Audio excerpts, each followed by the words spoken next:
தக்க பதிலடி கொடுக்காமல் எனக்கு ஓய்வில்லை. தோனி. கடைசி பிளே ஆஃப் சுற்றில் பெங்களூரு அணி மற்றும் சென்னை அணி மோதின.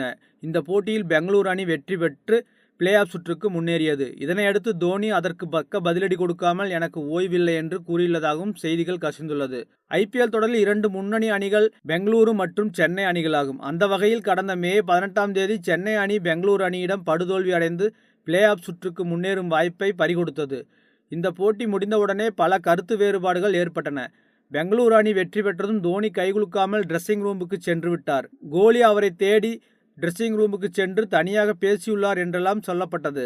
அதேபோல் மைதானத்திலேயே பெங்களூரு அணி ரசிகர்கள் அடாவடி கட்டுப்பாட்டை இழந்து சென்றதாகவும் கூறப்படுகிறது. சென்னை அணி வீரர்கள் பேருந்தில் ஏறும்போது பெங்களூரு ரசிகர்கள் விடாமல் கூக்குரல் எழுப்பியதாகவும் பெங்களூரு ஜெர்சியை தூக்கி காட்டி கிண்டல் செய்ததாகவும் கூறப்பட்டது.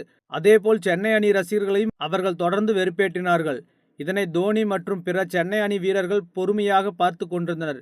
இதனையடுத்து தற்போது பெங்களூரு அணி ரசிகர்களுக்கு தக்க பதிலடி கொடுக்கும் வகையில் சென்னை அணி ரசிகர்களை மகிழ்ச்சியில் ஆழ்த்துவேன், அவர்களை தலைகுனிய விடமாட்டேன், இதற்கு பதிலடி கொடுத்துவிட்டும் சென்னை அணி ரசிகர்களை மகிழ்ச்சி அடைய செய்துவிட்டும் தான் ஓய்வு பெறுவேன் என்று சபதம் எடுத்துள்ளதாக கூறப்படுகிறது. இதனால் அவர் அடுத்த IPL தொடரில் விளையாடுவார் என்றே எதிர்பார்க்கப்படுகிறது. ஒரு அணியை மற்றொரு அணி கிண்டல் செய்வதெல்லாம் வழக்கம்தான். அது எப்போதும் நடக்கக்கூடிய ஒன்றுதான்.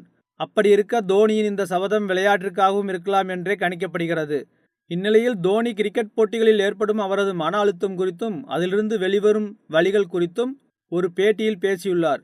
பொதுவாக அனைத்து துறைகளிலுமே மன அழுத்தம் இருக்கத்தான் செய்யும். அதனை கையாளும் விதம் அறிந்தாலே மன அழுத்தத்திலிருந்து எளிதில் விடுபடலாம். ஆனால் சிலர் அந்த வழி அறியாமல் தான் மூச்சு கூட விட முடியாமல் தவிக்கிறார்கள். அந்த வகையில் நடப்பு IPL தொடரை பொறுத்தவரை MS தோனி பல உடல் ரீதியான பிரச்சனைகளையும் மன ரீதியான பிரச்சனைகளையும் சந்தித்தார் என்று கூறினால் ஆச்சரியத்திற்கில்லை. ஏனெனில் ஒரு பெரிய பொறுப்பில் இருப்பவர்கள் வெளியில் காண்பித்து கொள்ளாத விஷயம்தான் மன அழுத்தம். அந்த வகையில் தோனி தனது மன அழுத்தத்தை எப்படி சமாளிப்பார் என்பது குறித்துத்தான் அந்த பேட்டியில் பேசியுள்ளார். இது குறித்து தோனி பேசுகையில், நான் சர்வதேச கிரிக்கெட் போட்டியிலிருந்து விலகிய பின் என் குடும்பத்தினருடன் அதிக நேரத்தை செலவிட விரும்பினேன். அதே சமயம் மனதளவிலும் சுறுசுறுப்பாக இருக்கவும் விரும்பினேன்.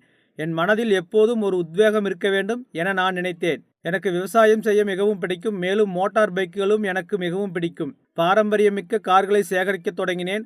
இதுபோன்ற விஷயங்கள் என்னை மன அழுத்தத்திலிருந்து வெளியே கொண்டு வரும்.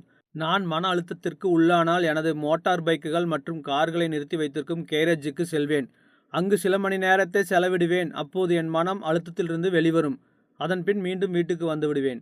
நான் சிறுவயதில் செல்லப்பிராணிகளுடன் வளர்ந்தேன். எனக்கு நாய்களையும் மிகவும் பிடிக்கும். அவை நம் மீது அளவு கடந்த அன்பையும் செலுத்தும். நான் இதற்கு முன் ஒரு பேட்டியில் இது பற்றி கூறியிருக்கிறேன். நான் ஒரு போட்டியில் தோல்வி அடைந்து வீட்டுக்கு வந்தாலும் என் நாய் அதே மாறாத அன்புடன் என்னை வரவேற்கும் என்றார். இவ்வாறு ஒவ்வொருவருக்கும் ஒவ்வொரு பொழுதுபோக்கு அம்சங்கள் இருக்கும். அவையே உங்களை மன அழுத்தத்திலிருந்து வெளியே கொண்டு வரும் கருவிகள் என்பதை இதன் மூலம் நாம் அறிந்து கொள்ளலாம்.